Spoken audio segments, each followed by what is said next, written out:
পুলিশকে মারধর করার জন্য গ্রেফতার ঝাড়গ্রাম জেলা তৃণমূল ছাত্র পরিষদের সহ সভাপতি দেবনাথ দে। তাকে গ্রেফতার করেছে ঝাড়গ্রাম থানার পুলিশ। জানা গেছে ঝাড়গ্রাম শহরের রঘুনাথপুরে শ্রাবণী মেলায় মদ্যপ অবস্থায় এক মহিলা দোকানীর সঙ্গে অভব্য আচরণ করেছিলেন দেবনাথ। এই ঘটনার প্রতিবাদ করায় পুলিশের এক এসআই ওই তৃণমূল নেতা ও তার সঙ্গীদের হাতে আক্রান্ত হন।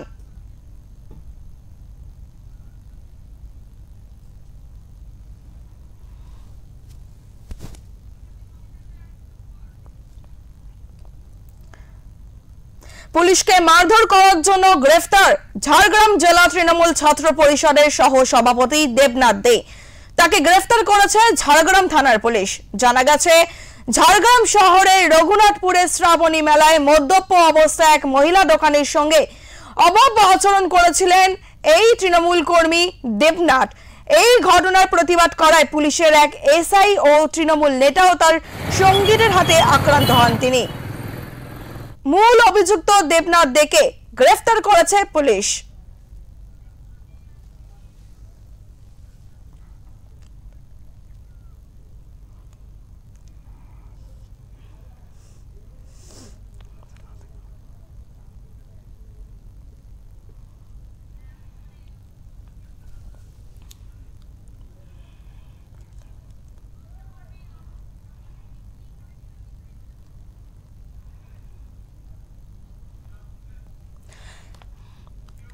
এই মুহূর্তে আমাদের সঙ্গে রয়েছে আমাদের প্রতিনিধি অরূপ ঘোষ। অরূপ, তোমার থেকে জানতে চাইবো যে মূল ঘটনাটা কি ঘটেছিল যার জন্য গ্রেফতার করা হয়েছে তাকে জানাও।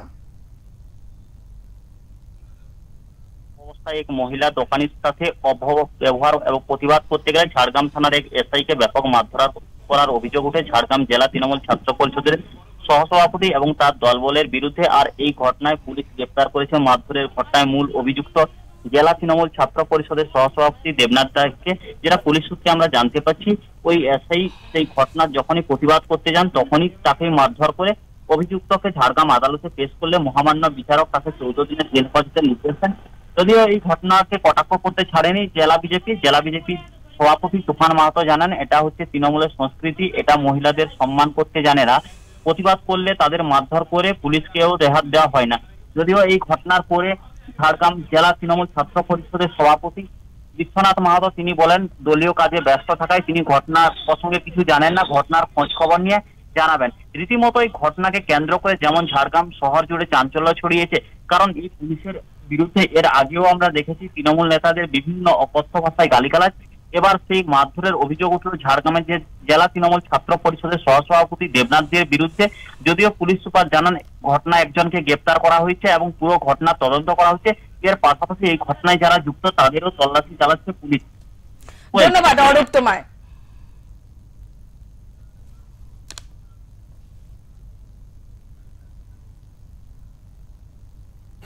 বেশ কিছু তৃণমূলী গুন্ডা বাহিনী তারা শ্রাবণী মেলায় কিছু মহিলার ওপর অভব্য আচরণ এবং গালিগালাজ করে, যার প্রতিবাদ করতে আসে এক সিভিল ড্রেসে থাকা এক পুলিশ কর্মী। তো পরবর্তীকালে দেখা যায় তারা ওই পুলিশ কর্মীর ওপরও চড়াও হয়। তো তৃণমূলের এটা সংস্কৃতি, তৃণমূল না পুলিশের না জনগণের, এই দলটা এসেছে শুধুমাত্র দুষ্কর্ম করার জন্য এবং চারিধারে কাটমানি খাওয়ার জন্য।